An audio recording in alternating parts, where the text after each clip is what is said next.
Creo que nos han convocado para hablar de un unicornio llamado desarrollo económico argentino, ¿no? Pero yo pensaba, digo, el tema del tipo de cambio, no sé si en otros países tiene tanta relevancia en los debates públicos, tal vez vos sepas mejor, ¿no? Y vos has escrito una par de cosas muy influyentes con nuestro querido colega y amigo Pablo Gerchunov, ¿no? ¿Por qué no arrancamos por ahí viendo este? Sí, igual me gustó tu reflexión, que por ahí es como medio una nota al pie o nos desvía de la conversación, pero por ahí es interesante.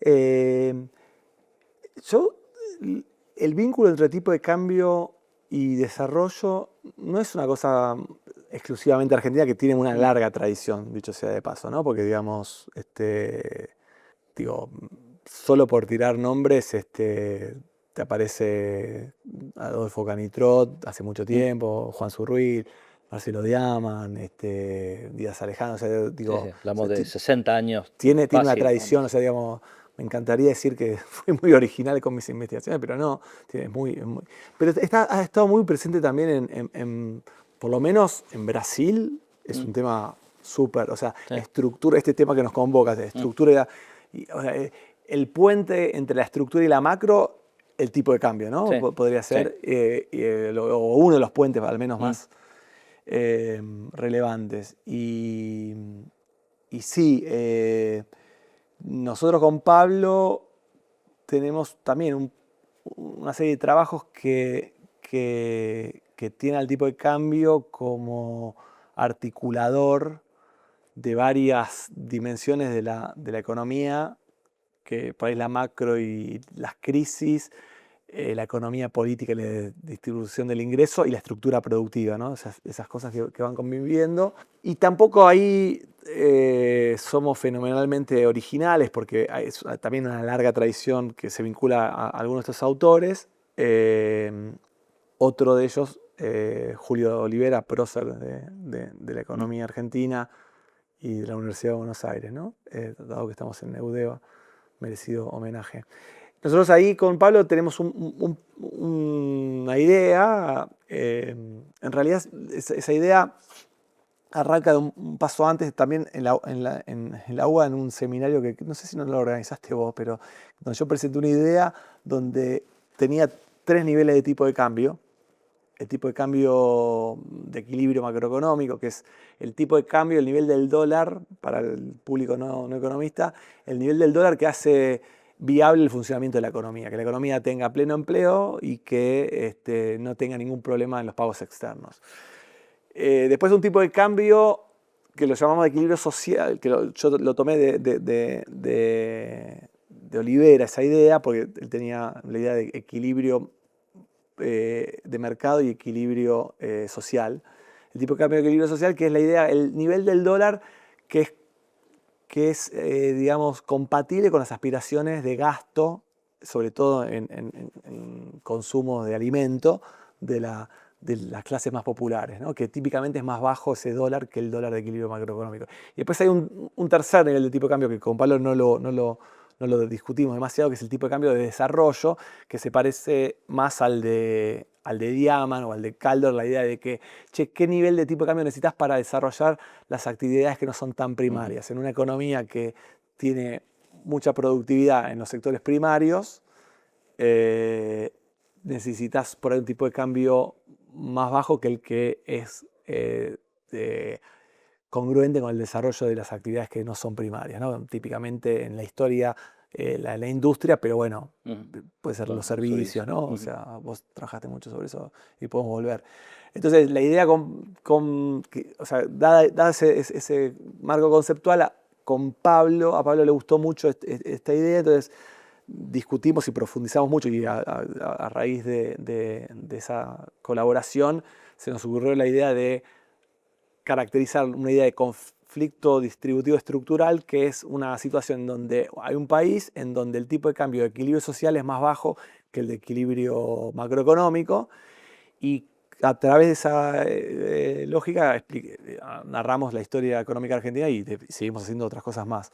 Y creo que tiene actualidad todavía esa idea, porque acá creo que un poco te doy un paso a algo que vos trabajaste mucho también, ¿no? Digo, como macroeconomista siempre interesado en los temas más estructurales, productivos, la sensación que hay hoy es que ese conflicto se puede diluir porque gracias a Vaca Muerta, gracias a la minería, habría lo que un macroeconomista llama una apreciación de equilibrio, o sea, que el dólar baja, pero no por una cuestión transitoria a la tablita Martínez de Oz o a la convertibilidad, o tal vez a la estabilización ahora de Milei, sino que baja porque hay una afluencia permanente de dólares producto de las exportaciones de estos sectores. Y uno haciendo las cuentas rápido, pero con otros colegas tuyos también trabajando el tema, y uno le da la sensación de que bienvenido, espectacular, Vaca Muerta y la minería, son dos vectores de desarrollo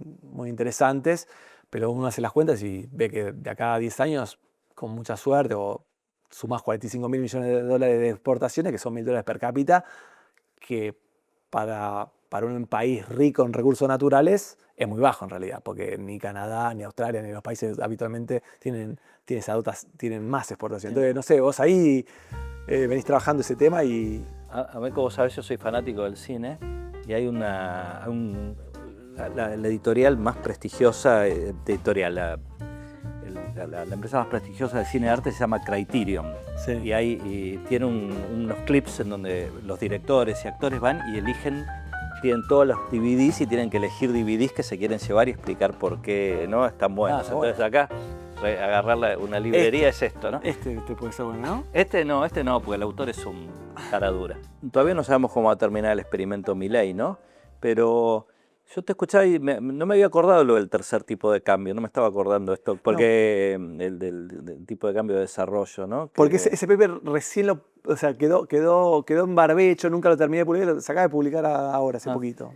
Porque en la discusión, para la gente que no ha seguido esos debates, claro, por ejemplo, Marcelo Diamant, a quien mencionó Martín, decía, bueno, obviamente y también, bueno, el modelo canónico de Oscar Brown y Joy la Argentina tenía dos sectores, estilizadamente el agro súper competitivo, que exporta con cualquier tipo de cambio, y la industria que necesita un tipo de cambio más alto para exportar o incluso para sobrevivir, ¿no? En ciertas circunstancias. Y ahora, claro, yo veo algunas diferencias interesantes porque hay un tema que siempre aparecía en esos debates, que es que el agro, aparte de que bueno, hay un agotamiento de la frontera física que puede ser suplido por mejoras tecnológicas, está sujeto a muchos vaivenes climáticos.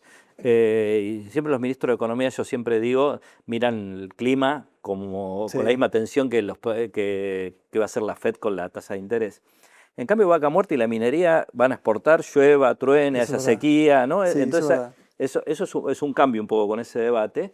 Y el otro es que vos mismo, bueno, ustedes, Pablo y vos lo mencionan, pero también es una cosa de la tradición, que es que paradójicamente los economistas dicen, uy, aumentó mucho el precio de los granos en el mercado mundial.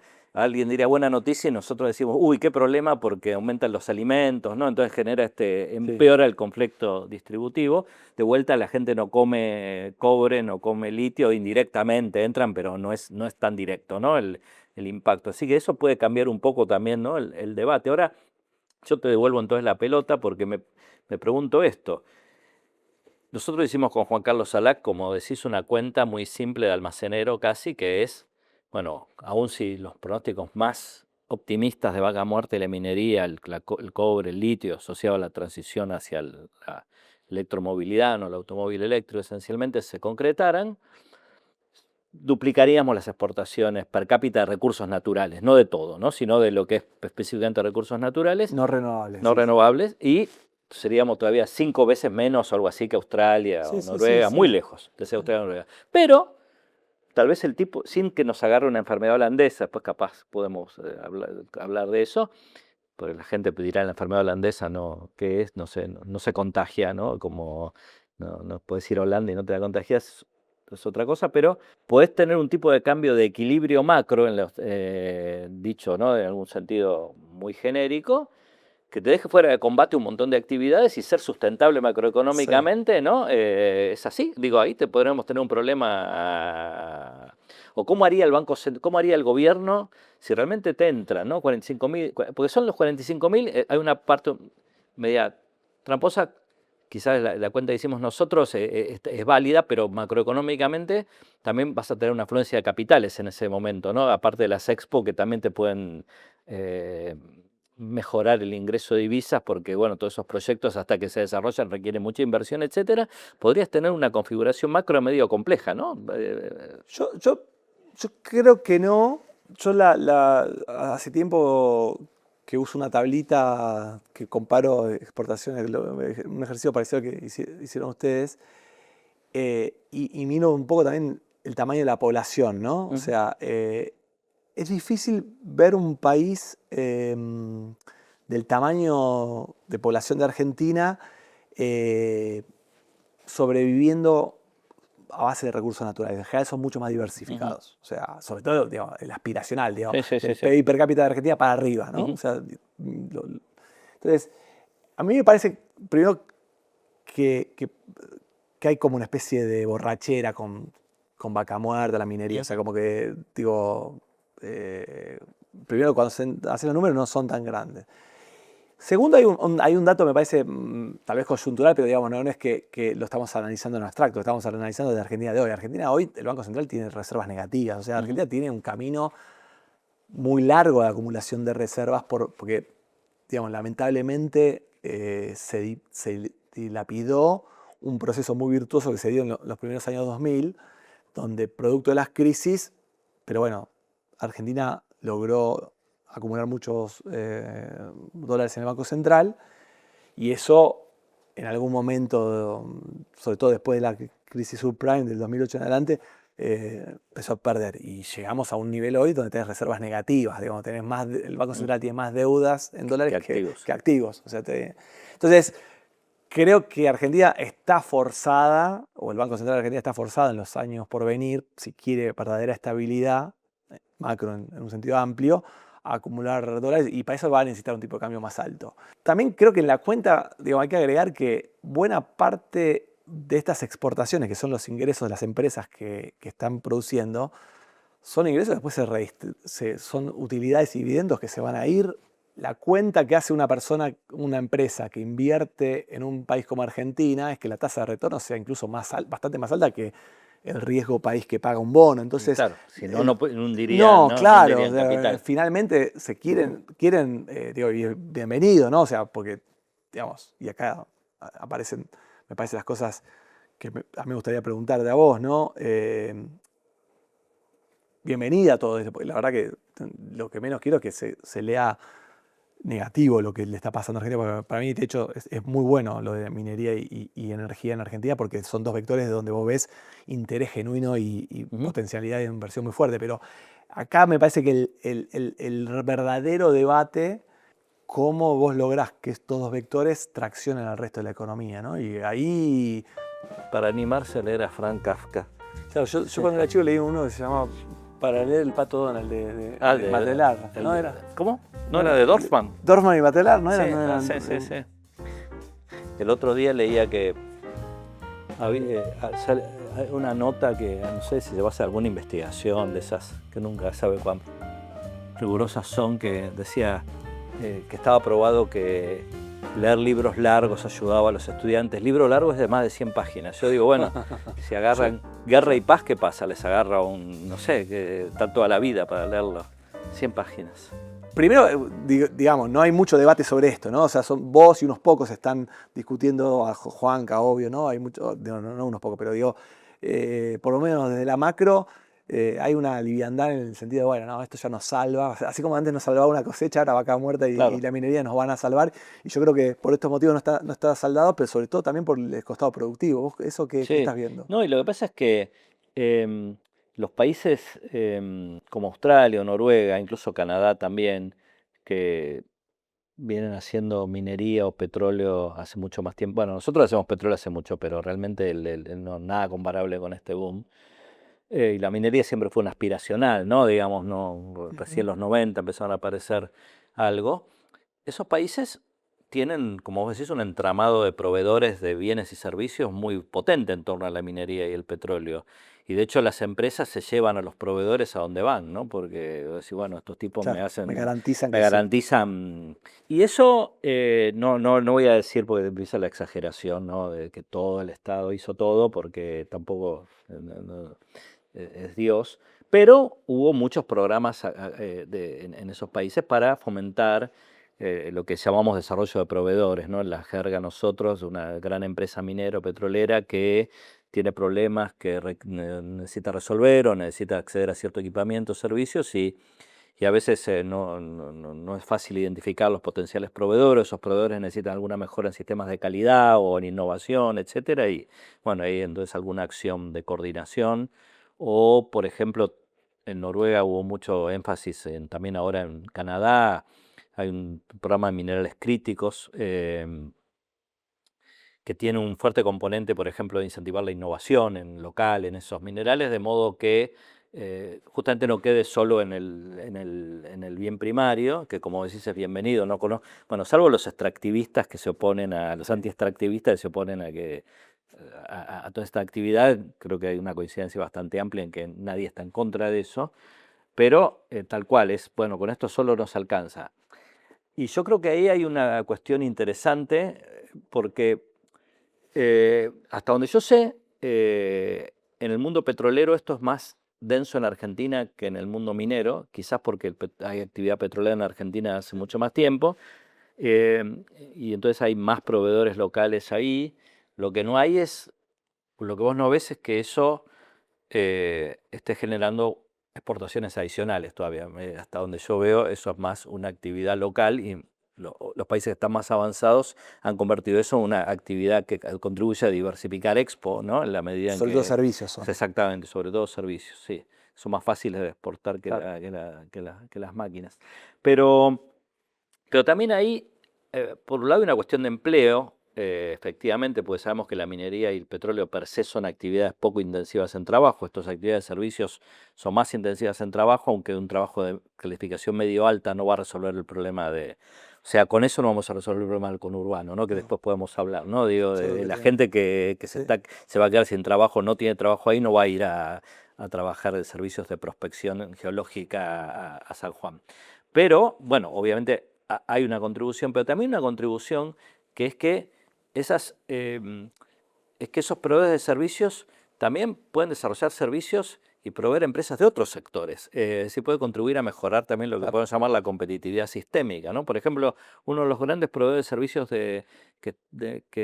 sé si grandes, pero uno de los proveedores de servicios de Vaca Muerta es una empresa que empezó con la actividad nuclear, con INVAP, un nuclear satelital. Y bueno, porque claro, la gente uno cree que sabe hacer una sola cosa, pero no, digamos, pueden cierto tipo de servicios vinculados al software, al desarrollo de soluciones de ingeniería, etcétera, pueden tener múltiples, ¿no? Utilidades, múltiples usos potenciales. Eh, y bueno, claramente este gobierno no le pone mucha ficha a eso y en todo caso si pasa, pasa y si no pasa, mala suerte. Pues creo que el problema, creo que no hay un convencimiento, y ahí sí creo que muchos de nuestros colegas no tienen ese convencimiento de que la diversificación productiva y exportadora es un bien en sí mismo, ¿no? Sí. Y tal cual, ¿no? Lo miran, bueno, la vaca muerta, la minería, más del agro, alguna cosa de servicios basados en conocimiento que andan por ahí y se caminan como el software, etcétera, y ya con eso resolviste el problema de la estructura productiva y no sé, hay un mito de que, no sé, vos ahí vuelvo más a la macro, ¿no? El efecto gasto va a ser su trabajo, ¿no? Es decir, todos vamos a ser más ricos y vamos a pedir más Uber, más rápido, vamos a ir a cenar, vamos a ir a hacer turismo, etcétera, vamos a comprar departamentos y eso va a movilizar, ¿no? El mundo no transable o el mundo Sí, de los servicios más tradicionales y con eso le vamos a dar trabajo al sí, resto de pues la a mí, gente, ¿no? a mí con la cuenta esta que un poco compartimos, ¿no? De que no son suficientes los dólares, creo que eso ya es una explicación de que vas a necesitar algo más. Eh, Pero hay una cosa que también valdría la pena discutir y me interesa ver cómo lo pensás vos. Yo en algún momento tuve, digo, cuando daba clases decía, bueno, hay 4 elementos importantes del desarrollo.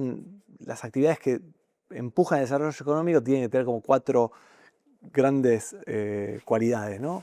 Una es que son transables, o sea, porque por varios motivos. Uno, porque cuando se expande esa capacidad, no genera cuello de botella de dólares, que es la problemática macrotípica del macroeconomista argentino, pero además porque típicamente los transables, como compiten internacionalmente, tienden a ser más dinámicos tecnológicamente, en innovación, entonces tenés productividad potencial ahí. Entonces ese es un rasgo, ser transable. El otro es que vos, cuando se expande esa actividad, tiene que absorber empleo, ¿no? Entonces, tiene que ser generadora de absorbente en empleo. Bueno, la tercera es esto de ser tecnológicamente potente, que ya la mencioné. Y la cuarta, eventualmente, que tenga una capacidad regional, digamos, que no esté concentrada en un sector. Entonces, si vos tenés un sector que tenga estas 4 cualidades, y se expande ese sector, tenés desarrollo. Y como la industria típicamente cumplía con estas 4 características, no sé si coincidís que, viste, que cuando uno lee vieja literatura del desarrollo, casi es un sinónimo, industrialización y desarrollo, ¿no? Claro. ¿Viste? Pero ahora, cuando uno mira la industria hoy, no sé si cumple, sobre todo con el tema de empleo, ¿no? O sea, digo, yo no digo, soy, digamos, pro industria, o sea, me parece que es parte de la, como dice Benny Kosakov, o sea, parte de la solución, no del problema, la industria argentina. Pero creo que muchos de nuestros colegas tal vez también le asignan demasiada potencia al tema de empleo, que yo cada vez lo veo más frágil ahí. Y entonces ahí pienso en el conurbano. Tampoco tengo la sensación de que la industria resuelva ese problema. Y ahí es donde aparece el tema de los servicios, y para mí tenemos que pensar en servicios transables, y servicios transables de baja calificación, porque ese es el otro tema que tenía la industria, ¿no? Que absorbía mano de obra. Entonces, y ahí aparece el turismo para mí. Digo, si yo tengo que pensar rápido, bueno, a ver, dame una solución para el conurbano, yo estoy pensando que tiene que el proyecto de desarrollo económico de Argentina tiene que tener una pata de turismo. Y ahí me parece que de vuelta aparece el tema del tipo de cambio, porque un tipo de cambio bajo, o sea, digo, no tenemos ventajas comparativas en playas, ¿no? O sea, digamos, si vos ponés a igualdad de... O sea, no, amo Mar del Plata, fantástico, pero digo, la verdad que las playas argentinas no son el principal activo turístico. En fin. Y sí, que cada vez la capacidad de concentración de la gente Sí, ha disminuido. va disminuyendo. Raúl Alfonsín. Fundamentos. Mirá. Sí, no sabía de ese... ¿Leíste el libro de la biografía de Pablo? Sí, la leí. La leí, sí. Interesante. Bueno, vos yo aparte fui contemporáneo de eso un poco, ¿no? Bueno, un poco no, fui contemporáneo, lamentablemente, de toda buena parte de esa historia, ¿no? Danny Rodrik, Joseph Stiglitz, Joseph Stiglitz, premio Nobel, ¿no? Hace unos años de economía, Danny Rodrik, un economista muy conocido del mundo del desarrollo, vienen insistiendo en que el empleo lo van a resolver los servicios tradicionales, ¿no? Que están más inmunes quizás al cambio tecnológico por ahora, ¿no? Después mañana veremos, y va en línea con lo que vos decís, ¿no? Porque incluso Rodrik estuvo hace un par de años en la UBA y lo invitamos y decía, bueno, Trump puede querer industrializar eso, puede ser o no, pero empleo no va a generar seguro porque la industria ya no trabaja gente, básicamente, o trabaja cada vez menos gente. Ahora, el turismo para mí es una cosa muy interesante. Nunca lo pensé con urbano porque, bueno, habría que ver, vos estás pensando, me imagino, en la ciudad de Buenos Aires, no sé, digo... Sí, estoy pensando en el principal conurbano de la Argentina, que es el bonaerense, claro, ¿no? porque el turismo creo que es un sector que nosotros siempre, los economistas, hemos mirado con un poquito de desprecio, ¿no? Decía, no sé, hay economías que viven del turismo, ¿no? Digo, incluso... Una economía como la de España sin turismo no se explicaría, ¿no? Exacto. Digo, y no Lo es que un pasa es que la país geografía ahí lo ayuda mucho. No es un país tan pequeño. Pero, por ejemplo, Costa Rica son maestros de Sí. las campañas turísticas. Salta se convirtió dentro de nuestro país Sí. en un referente del turismo, Jujuy también. poniendo Jujuy también poniendo mucha plata. Y la Argentina, bueno, eso sí, yo la recorro mucho, me encanta. Es hermosa, tiene un montón de lugares diversos que pocos países tienen. Lo que pasa es que está lejos, Está lejos. pero todo eso se puede compensar con una política más agresiva en parte, ¿no? Digamos, Sí. más viajes, más vuelos, más aeropuertos mejores, más frecuencias, en fin. Hay todo un ámbito de intervención que otros países hacen.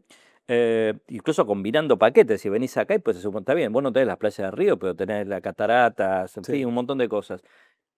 Y eso también puede ser una fuente de empleo no calificado en otros lugares de la Argentina, ¿no? Que también tienen Sí. problemas. Yo creo que es un sector muy interesante donde también hay cambio tecnológico, porque el turismo hay nichos, hay diferenciación, ¿no? Totalmente. De Sí. mercados, Sí. el turismo LGTB, el turismo de aventura, el turismo de vino, un montón de cosas. Y yo creo que sí, pero ahí sí hay un rol, porque cuando uno va afuera, te das cuenta que en los lugares que tienen muy desarrollado el turismo han hecho mucha capacitación para que los turistas se sientan bien tratados, ¿no? Por De vuelta ejemplo, traes al Estado, claro, sí, no, a la pero política no productiva. sé la política productiva, pero necesitan saber inglés, no sé, diga, vos querés que alguien te atienda bien, Sí, sí. entienda, ¿no? Un poco, es un tema muy interesante. El otro, yo creo que que hay un tema que, que no sé, ni vos ni yo somos economistas regionales, pero algo salió en lo que vos dijiste en algún momento, es que la Argentina es un país muy deforme en Muy. términos Sí. geográficos, ¿no? Digo, Brasil es un poco deforme, pero no es tan deforme, No, no no, tiene no. un centro. No. No, Sí, sí, sí. y México es deforme, pero no tiene un centro. No, La no, no. Argentina es un país donde realmente no hay un desarrollo, uno va a otros lugares y encuentra ciudades de tamaño medio. Debería haber 200 Tandil en la Argentina, no sé 200, pero no Hay sé, muchos. 50 Sí. Tandil podría haber, ¿no? Digamos, en todo el país. Y realmente ahí tampoco ha habido una política de decir, dejamos que venga la gente acá y después, evidentemente, las dinámicas productivas cambian, y estamos nunca se ha planteado una política de desarrollo regional seria en la Argentina, creo yo, y es un gran pendiente, y el turismo podría ser ciertamente un ancla importante, porque creo que casi todas las provincias podrían tener un polo turístico de relevancia. Sí, es un país muy grande, pero tiene mucha población. Entonces, ¿Mm? digo, la economía de escala para tener los viajes, pero cuando es un país tan amplio y con tan poca población, tan lejos del mundo, es un tema. Entonces, ahí tenés un problema que, digamos, no sé si el mercado te lo soluciona, Mm. porque es difícil, la escala del mercado argentino de turismo con los argentinos no alcanza. Brasil es muy grande, pero tiene mucha población y Ujú. tiene mucho turismo interno. Entonces Argentina tiene hay un dilema que, digamos, yo creo que el tipo cambia un poco te ayuda, hasta ahí me llega un poco la imaginación como macroeconomista, pero algo de política productiva también tiene que haber, ¿no? Para ver cómo vos, de alguna manera, generás economías de escala potenciando a través de la interacción pública, ¿no? Y sí, pues, lo que la experiencia muestra, incluso en Estados Unidos, que es un país, como decís, la gente se mueve mucho. Y uno tiene la idea de que, que los estadounidenses se mueven, se mudan mucho más que nosotros, ¿no? Digo, de ciudad, de ¿Qué barrio. pasa? em, pero los colegas en Estados Unidos que han analizado los shocks, vos conocés esa literatura, ¿no? De China, apertura sobre el mercado de trabajo, muestran que en realidad la gente no se mueve tanto como uno cree, ¿no? Vos perdiste tu trabajo acá Sí. y estás en la ciudad X, y puede ser que haya a 300 millas otro trabajo mejor, pero vos vas a terminar consiguiéndote un trabajo peor cerca de tu casa Sí. porque no es tan fácil, Sobre ¿no? todo en la gente con menos Con educación. menos educación, ¿no? Claro, si Sí. vos tenés un PhD de No, Stanford, o te vas si tenés college o más, la a- gente se mueve mucho, Claro, ¿no? pero la gente de Las clases, calificación sí, media sí, baja se mueve mucho sí, menos. mucho menos. De hecho, las universidades estatales es un poco para atender localmente a la gente Claro, que no se que mueve no se tanto. mueve tanto. Y acá estamos teniendo ese problema porque, como dijimos, es bienvenida que surja la minería y el petróleo, surge en lugares donde no hay mucha gente, en No. general, digamos, No, y tampoco, no sé, digo, por ahí estoy hablando de más, pero da la impresión por cosas que uno lee o videos que ve que la expansión que están teniendo en términos de población, los lugares, sobre todo Neuquén, ¿no? Están generando un problema de hábitat muy complejo, ¿no? Digamos, porque no hay demasiada planificación en ese sentido. No, y va a ser difícil que la gente que no tiene trabajo en el conurbano o está en la informalidad, etcétera, se vaya allá, aunque Exacto, haya sí, oportunidades sí, por sí, una sí, serie de sí, razones. sí, sí, sí, sí. Y todo eso también, no sé, bueno, evidentemente tampoco es tan fácil que el Estado se meta en eso, pero yo creo que hay experiencias, tal vez deberíamos hablar con algún colega que trabaja en temas de desarrollo regional, de facilitación no sé, por ejemplo, que se enteren de que existen oportunidades de trabajo, de que se subsidie quizás, no sé, el alquiler durante un tiempo de las viviendas.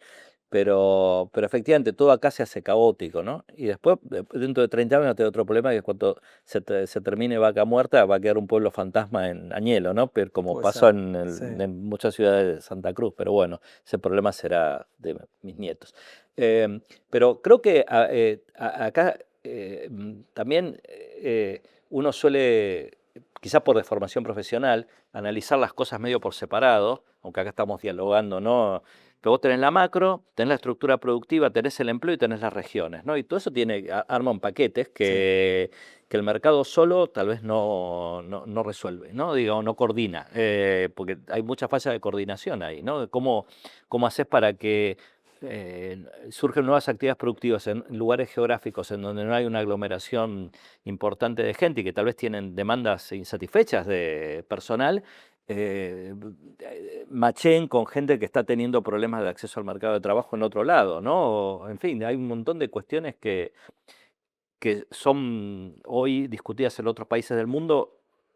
Hoy, una de las grandes eslogans o eslogans, no sé, no es la palabra, uno de los grandes temas de las políticas industriales es lo que llaman en inglés place-based policies, ¿no? Hacen mucho hincapié en la política territorial como lugar en donde uno puede desarrollar, incluso también, a diferencia de la vieja política industrial, bueno, de Buenos Aires vamos a decidir qué se produce en San Juan, no, es decir, bueno, en San Juan saben dónde están las oportunidades, las capacidades, etcétera, que todo eso me lleva a un tema que ninguno de nosotros no somos expertos, pero también de que todo eso le pedimos a un Estado que es un desastre, ¿no? Digo, que tiene nuestro ministro Federico Sturzenegger celebró que una de las abogadas que le ganó, que participó en el juicio, ¿no? Que se le ganó a Buford, ganaba $1.000 por mes. Es un horror, ¿no? Debería dar vergüenza que pase eso, porque así nunca vamos a tener gente, ¿no? Totalmente. Capacitada para hacer política pública, ¿no? Sí, en términos, sí, o sea, realmente yo te iba a hablar de eso, de los salarios del sector público, ¿no? O sea, que ahí hay un tema que es complejo. Yo entiendo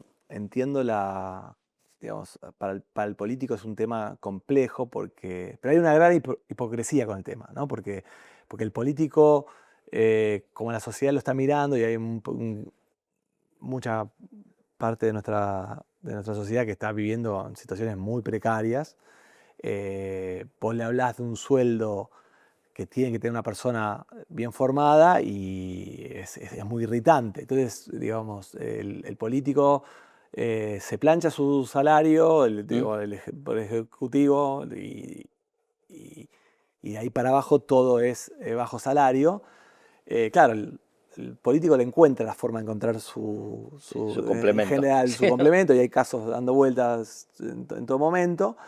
Pero el funcionario público de estable, que tiene que tener un buen ingreso, digo, y hoy probablemente esté en el peor momento posible, ¿no? O sea, hoy el salario del sector público nacional ha caído, pero en términos reales, casi 40%, ¿no? Sí, Es un tema que, digamos, que de vuelta viene un tema central, que vos lo mencionás, que es el de la gestión, ¿no? El de la gestión pública, y que sin un Estado que tenga funcionarios de carrera capacitados y bien remunerados, toda política es casi como que está destinada al fracaso. Pero es un tema que no se toca tampoco, ¿no? Es un No, tema no. A mí hablan de la Plaza de Mayo en Semana Santa y yo estuve ahí, puedo decir... Yo estuve con mi papá, ¿Sí? mis papás en el... Vos decís vos decís Cuando, Pascua. sí, cuando yo se estuve. levantó Rico.